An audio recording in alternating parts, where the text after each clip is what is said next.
Dr. Catherine Kate Morrison stood on the wraparound porch of her newly purchased Creole cottage in the Treme neighborhood of New Orleans, listening to the distant sound of jazz floating through the humid evening air. At 56, the retired emergency room physician from Boston had never imagined she would find herself starting over in the Deep South, much less preparing to open a community health clinic in one of America's most culturally rich, yet economically challenged neighborhoods. Kate's journey to New Orleans had begun with loss and a profound need for reinvention. Her husband of 29 years, Dr. Robert Morrison, had died of a sudden heart attack 2 years earlier, leaving her devastated and questioning everything about the comfortable but increasingly sterile life they had built together in suburban Massachusetts. Their 2 adult children lived busy lives across the country. Daughter Emily was a lawyer in Seattle, and son David worked in tech in Austin, and both had urged their mother to consider a quiet retirement, perhaps moving to a warm climate where she could play golf and volunteer at charity galas. Instead, Kate had shocked everyone by selling their Beacon Hill townhouse, liquidating most of her possessions, and accepting a position with the New Orleans Health Department to establish a community clinic serving the city's most underserved populations.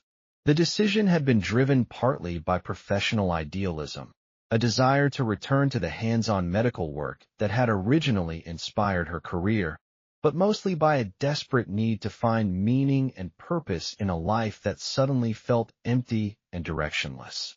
The Treme neighborhood, where she had chosen to live and work, was a place of profound contradictions.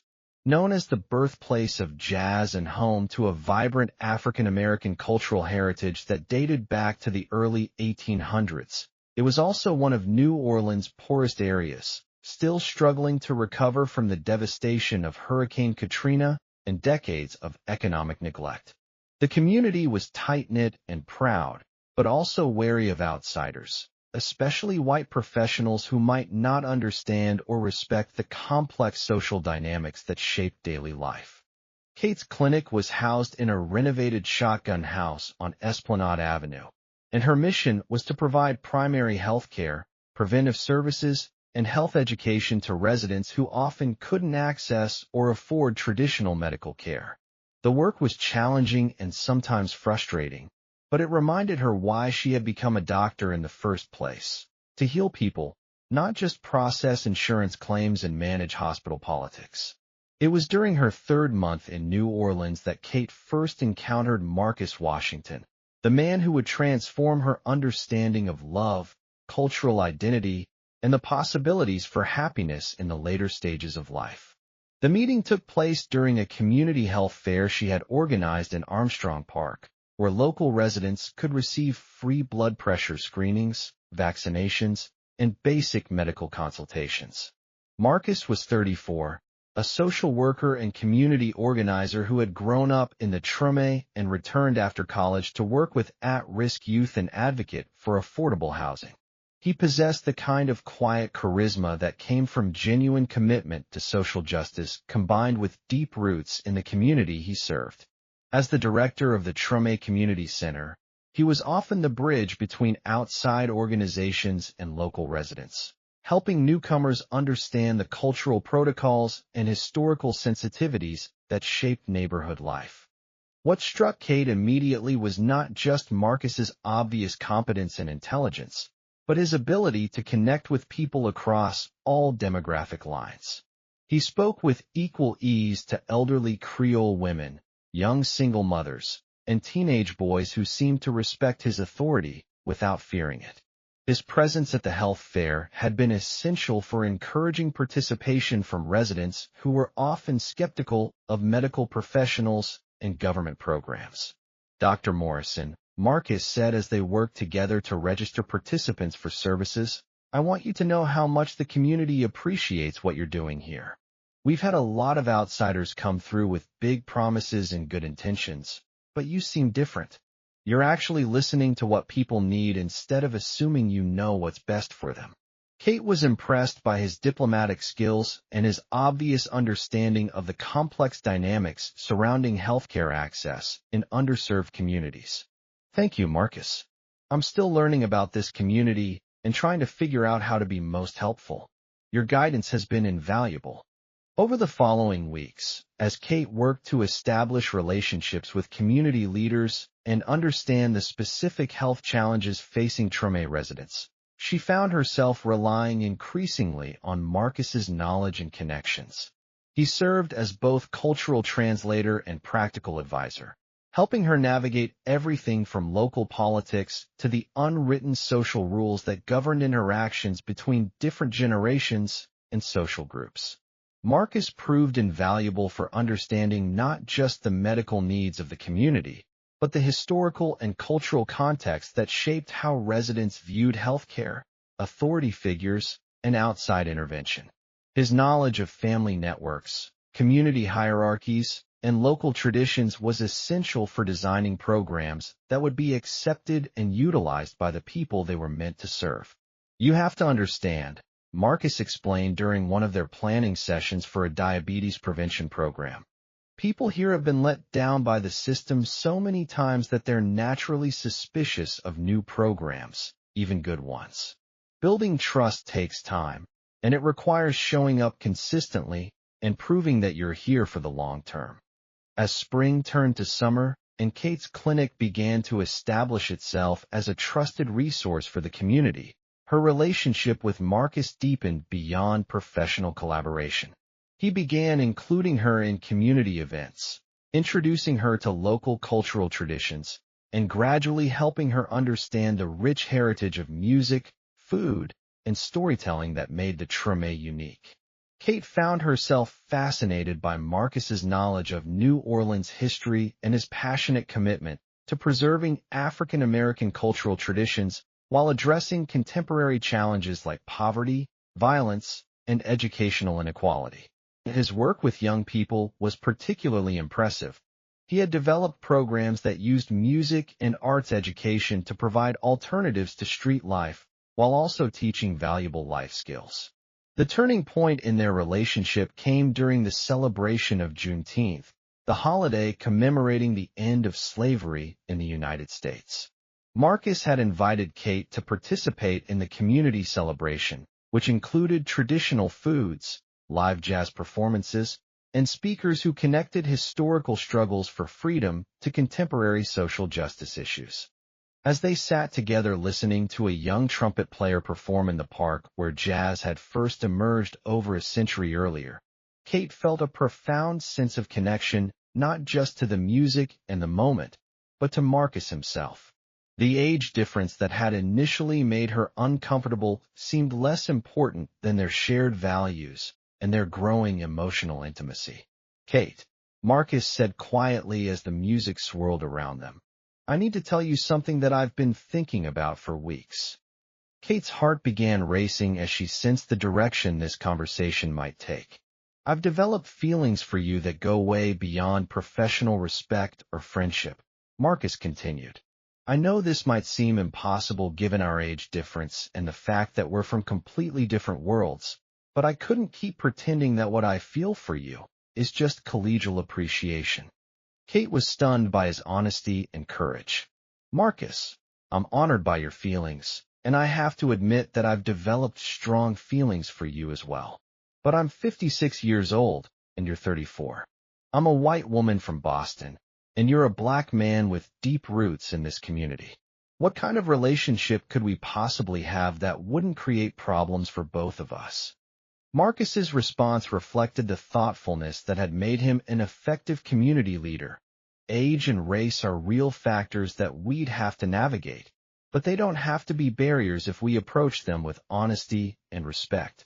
What I know is that you've shown more genuine commitment to this community in 6 months than most people show in years. You see me as a person, not just as a representative of my race or my neighborhood.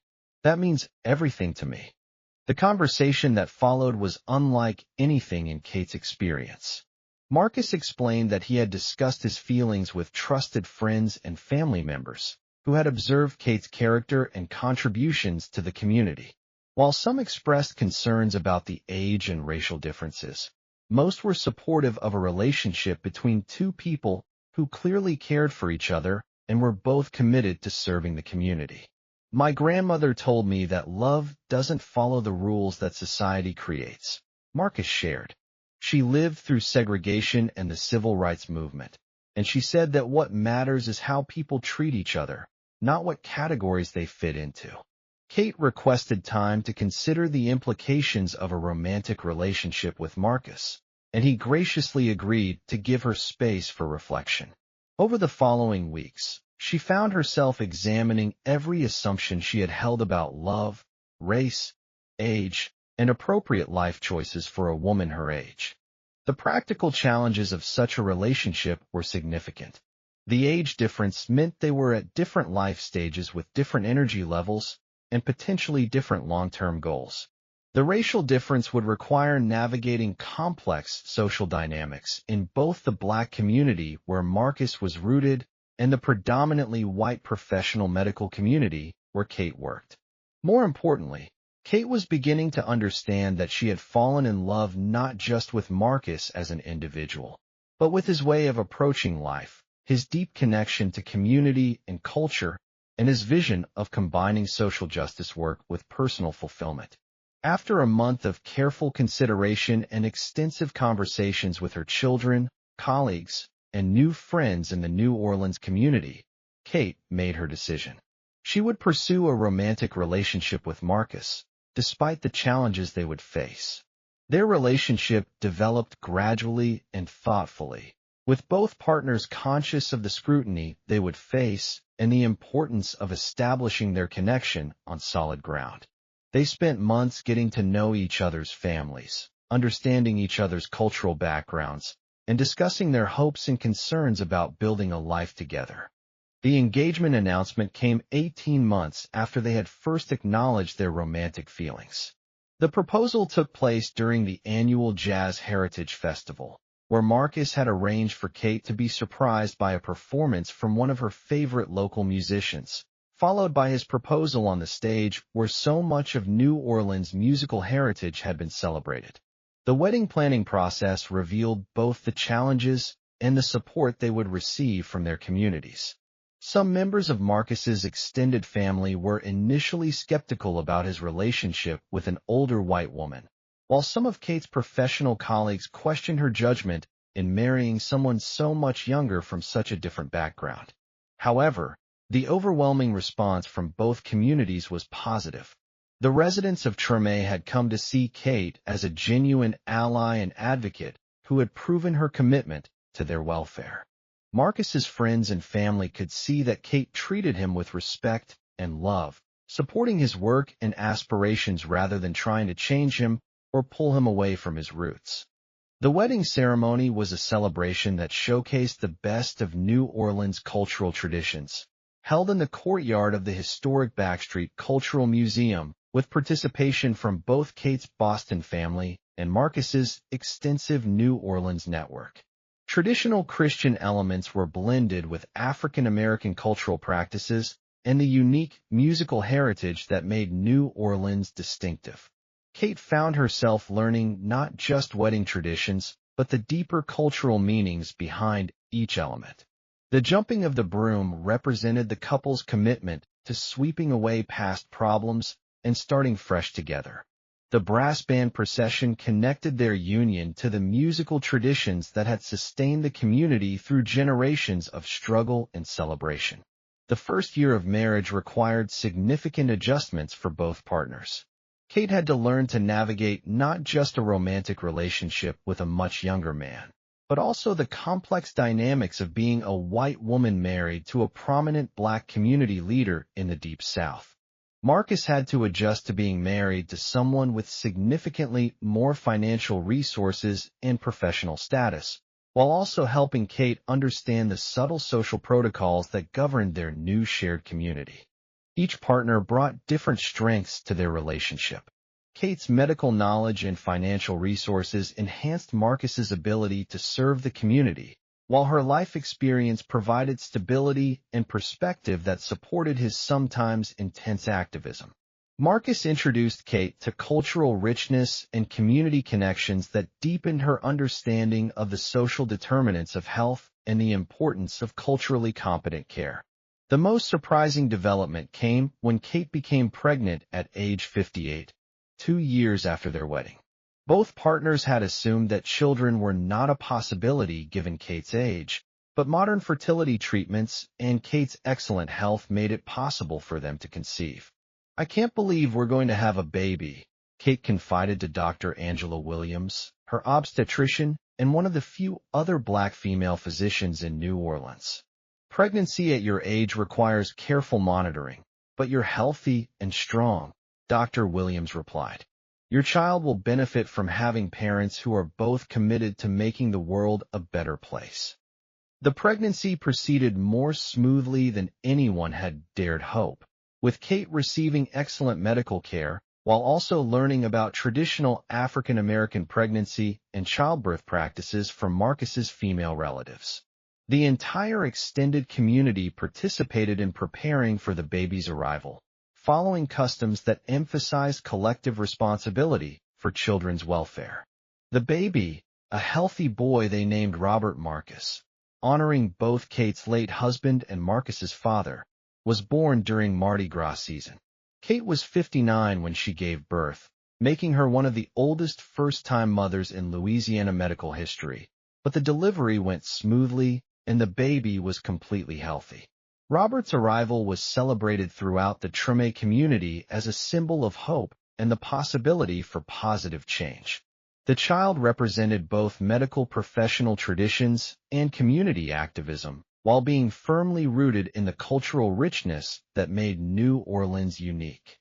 Suddenly, Kate found herself at 59 managing new motherhood, while maintaining her clinic operations and supporting Marcus's expanding community organizing work. The challenges were substantial, but the extended family and community support systems made the situation not just manageable, but deeply fulfilling. Robert grew up bilingual in English and the Creole dialect still spoken by some older residents, while also learning Spanish from some of the clinic's Latino patients. He developed an early appreciation for music and social justice, spending his days moving between the medical clinic where his mother worked and the community center where his father organized programs for neighborhood improvement. Kate's clinic had expanded significantly with Marcus's help and community connections. Their approach to healthcare, which emphasized cultural competency and community involvement, had earned recognition from public health organizations and had become a model for serving underserved populations in urban areas. The success of their programs allowed them to contribute significantly to neighborhood development initiatives. They helped establish after-school programs that combined health education with arts instruction, created job training programs that prepared local residents for healthcare support roles, and advocated for policy changes that addressed the social determinants of health in low-income communities. Kate's relationship with her original family had evolved significantly over the years. Her adult children had initially been concerned about their mother's dramatic life changes, but visits to New Orleans had won them over. They could see that Kate was more energetic and purposeful than she had been since their father's death, and they were charmed by Marcus and fascinated by their young half-brother. "Mama's found her calling," Emily told friends back in Seattle. "She's not just working in an interesting place. She's creating something meaningful that combines everything she learned in her medical career with new opportunities to address social justice issues." The cultural impact of Kate's presence in the Treme had been substantial, but carefully managed to support rather than disrupt existing community structures. Her medical expertise had improved health outcomes for hundreds of families, while her respectful approach to cultural differences had earned trust from community leaders and residents. Most importantly, Kate and Marcus's marriage had become a symbol of successful interracial and intergenerational relationships that inspired other couples facing similar challenges. Their story demonstrated that meaningful love could develop across differences in age, race, and background when approached with genuine respect and commitment to mutual growth. As Kate approached her 65th birthday, she often reflected on the community health project that had brought her to New Orleans seeking professional purpose and escape from grief. Instead, She had discovered that the most important healing work involved nurturing love, family, and cultural understanding rather than simply treating medical conditions. Robert, now an energetic 6-year-old, spoke with the musical cadence that characterized New Orleans speech while also displaying the analytical thinking that came from growing up around medical and social service professionals. He moved between traditional jazz performances and modern healthcare technology with equal comfort, embodying the successful fusion of cultural heritage and contemporary opportunity that his family represented. Marcus had been promoted to regional director for a national community organizing network, while Kate had been appointed to the New Orleans Health Department's advisory board, giving them both platforms to influence policy at levels beyond their neighborhood. Their work was gaining national attention as a model for addressing health disparities through community-based approaches. When I first came to New Orleans, Kate told a public health magazine interviewing her about healthcare equity, I thought I was providing medical services. Instead, I learned about community, about the importance of cultural humility in healthcare delivery, and about the fact that love can bloom at any stage of life when you're open to unexpected possibilities. Marcus often reflected on how their relationship had enhanced rather than complicated his community organizing work. Kate brought resources and connections that have allowed our programs to reach new levels of effectiveness, while our marriage has helped me understand that personal happiness and social justice work can strengthen each other rather than compete. The extended community emphasized the positive impact of their unconventional family. Dr. Kate and Marcus show us that love can cross all kinds of boundaries when people respect each other and share the same values. Little Robert is growing up understanding that families come in many forms and that what matters is love and commitment to making things better. As the sun set over the Mississippi River, visible from the porch of their restored Creole cottage, where jazz musicians had once lived and composed, Dr. Catherine Morrison Washington felt the deep satisfaction of a life that had found unexpected meaning in its later chapters. The emergency room physician who had come to New Orleans seeking purpose had instead discovered love, family, and cultural integration in forms that challenged every assumption about appropriate choices for widowed women approaching retirement. Her story continued to inspire discussions about interracial marriage, age gap relationships, and the possibilities for reinventing one's life through service to others. The community health clinic where her journey had begun remained central to her daily life, but it had become much more than a place of medical practice. It was where she had first learned about the deep connections between health, culture, and social justice, and where she had been welcomed into a way of life that valued both professional expertise and community wisdom. Her legacy would live on not just in the health programs she had established and the medical care she had provided, but in the child who carried both medical professional heritage and community organizing traditions, in the healthcare model that continued to serve as an example of culturally competent care, and in the demonstration that love could flourish across the most significant differences when nurtured with respect, commitment, and shared dedication to serving something larger than individual happiness.